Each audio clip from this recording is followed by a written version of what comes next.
इनका निकम्मा IT cell भाई वो केवल व्यूज गिनता रहा। 300 मिलियन एक दिन 24 घंटे में इतना बड़ा रिकॉर्ड बना दिया। भाई अंधभक्त जो है इनके प्रसन्नता के मारे स्खलित होते रहे। लेकिन क्या किसी ने एक बार भी सोचा कि तीन तिरंगों ने, तीन तिलचट्टों ने मात्र कुछ दिनों में इस सरकार की हेकड़ी भुला दी, इस्तीफा ले लिया उस मंत्री का सरकार के जिसके लिए उन्होंने इस प्रोटेस्ट को स्टार्ट किया था। प्रसन्नता हुई नहीं, सच में प्रसन्नता हुई इस बात को लेकर के कि भाई पेपर लीक जैसे मुद्दे पर जहां यह सरकार बिल्कुल मौन थी, कुछ बोल नहीं रही थी, वहां इन तिलचट्टों ने सरकार को झुका ही नहीं दिया, अपनी सारी मांगे मंगवा ली।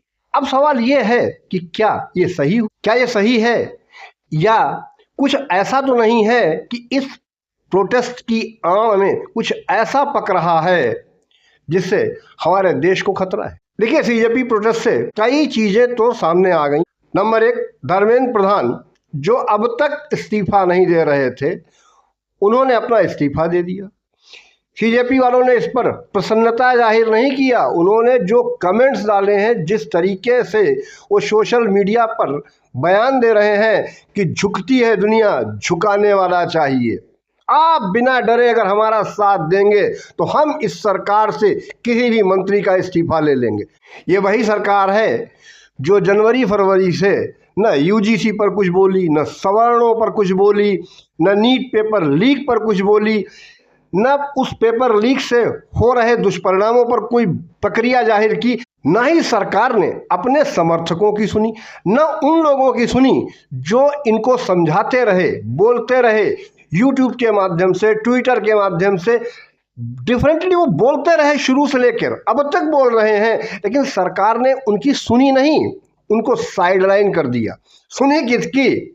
अब आप सोच सकते हैं कि जिनकी सुनी आज वो अपनी जीत का झंडा लहरा रहे हैं और अब भी अंधभक्त सहलाने में लगे होंगे कि भाई वाह, पूरा देश अमृत काल में मोदीमय है, मोदीमय है।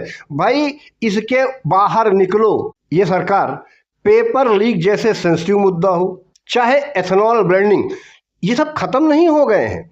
चाहे राम मंदिर की लूट हो, दान चोरी कह सकते हैं, या ये कह सकते हैं चढ़ावा चोरी, या मंदिर लूट कांड कह लीजिए, जो भी कहिए, राम मंदिर पर भी ये सरकार कुछ नहीं बोली। सबसे मजे की बात यह है कि देश का प्रधानमंत्री 135 बार अपने मन की बात के माध्यम से अपनी बात सामने रख चुका है।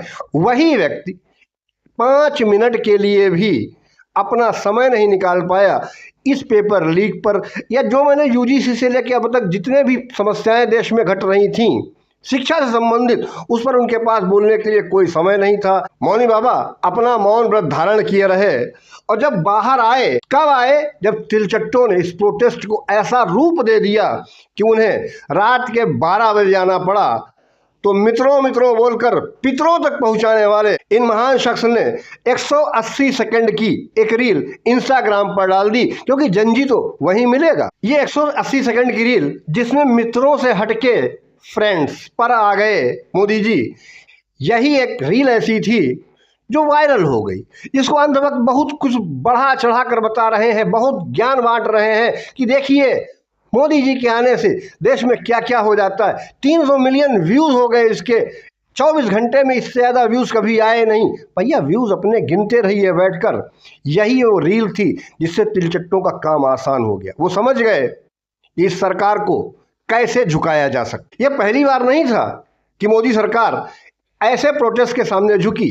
इससे पहले 2019 में आपने देखा होगा कि सीएए प्रोटेस्ट हुआ, शाहीन बाग हुआ, दिल्ली दंगे हुए, और सरकार कुछ नहीं कर सकी, कुछ भी नहीं किया सरकार ने। उसके बाद दूसरी घटना, जब किसान आंदोलन जिसने 26 जनवरी को लाल किले पर चढ़कर कैसा उत्पात मचाया, पूरे विश्व ने देखा।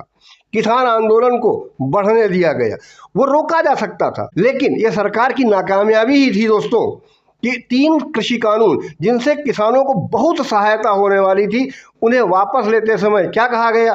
तपस्या में कोई कमी रह गई। तपस्या माई घंटा यार। केवल वो वही बयानबाजी नहीं कर रहा है, वो उत्तर प्रदेश के मुख्यमंत्री को भी चैलेंज कर रहा है। वो कह रहा है कि हम इससे बड़ा प्रोटेस्ट वहां कर सकते हैं। गजब है भाई, इनकी मांगे देखिए, इनके तरीके देखिए। देखिए ये तो पहले से ही समझ में आ रहा था कि ये इतने पर रुकने वाले नहीं है। जैसे इनकी एक डिमांड पूरी होगी, ये अपनी डिमांड्स रखते जाएंगे, दर डिमांड इनकी बढ़ती जाएंगी। अब देखने वाला ये होगा कि भाई जिस तरीके से नरेंद्र मोदी को गालियां दी गई, इतनी अभद्रता की गई गालियों के माध्यम से, क्या नहीं बोला गया, चार चवन्नी घोड़े पर फलाना ढिमकाना तू मैं। बात अगर सिर्फ एक व्यक्ति को गरियाने की होती तो हम मान सकते हैं, ठीक है आप पार्टी से नाराज हैं, पार्टी को गरिया लीजिए, मोदी से नाराज है, मोदी को गरिया लीजिए। अब आगे क्या होगा ये आने वाला समय बताएगा। लेकिन एक चीज, दीपके जैसे बाहर से आए हुए एक व्यक्ति ने यह सिद्ध कर दिया कि जो व्यक्ति 10 से 20 हजार की संख्या जुटा लेगा प्रोटेस्ट के नाम पर, सरकार उसके आगे झुक जाएगी। यही तो हुआ, यही हो रहा है, यही हो रहा था। 2019 से लेके 2026 पिछले 7 वर्षों में सरकार ऐसे ही प्रोटेस्ट के नाम पर झुकी है, और अंधभक्त वो कतई मानने को तैयार नहीं। भाई गजब का है, जिस सोच से आपको 38 करोड़ लोग इस देश के सत्ता की जिम्मेदारी देते हैं, आपको उसे भी तो पूरा करना है, या सिर्फ इन 10-20 हजार की भीड़ के आगे नतमस्तक हो जाना ही आपकी मजबूरी। लेकिन मजा बहुत आया दोस्तों, यहाँ हम उनकी गलती भी नहीं देते हैं। उनके अभिमान में जो बढ़ोतरी हो रही है उसका कारण है उनकी लगातार जीत होना। दिन पर दिन, इलेक्शन दर इलेक्शन उनकी संख्या बढ़ती जा रही है। बंगाल जैसे प्रदेश में 208 सीटें जीत लाना बहुत बड़ी संख्या है। ये चीज उनके घमंड को और ऊपर बढ़ाती है। पेपर लीक एक ऐसी समस्या थी जिस पर इन्हें शुरू से ही काम करना चाहिए था। ये एक दिन में खत्म हो जाने वाली समस्या नहीं है। ये धर्मेंद्र प्रधान के इस्तीफे से समाप्त हो जाने वाला विषय नहीं है। ऐसा नहीं है कि ये आगे फिर नहीं होगा। जब तक इस पर कोई ठोस कदम नहीं उठाया जाएगा कि शिक्षा मंत्रालय किसको दिया जाए, वो कौन लोग हैं कि धर्मेंद्र प्रधान के होते हुए भी शिक्षा मंत्रालय में इस तरीके की घटनाएं हो रही थी लगातार। और ये कोई एक स्टेट की बात नहीं है, स्टेट दर स्टेट ये घटनाएं हो रही हैं, आगे भी हो सकती हैं।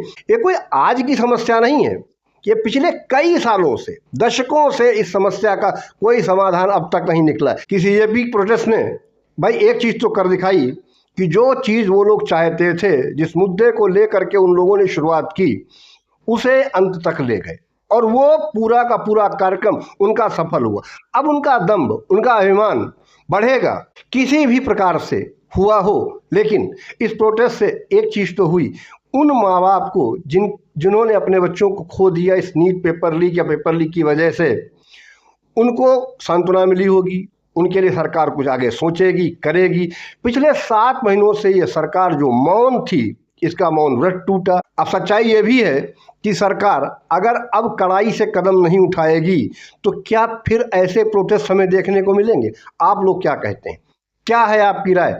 क्या सोचते हैं? मित्रों, मैं कुछ कह रहा हूँ, जब मैं कुछ कह रहा हूँ तो वही सही होता है। वीडियो अच्छा लगा हो तो लाइक, शेयर और सब्सक्राइब करना कतई मत भूलिएगा।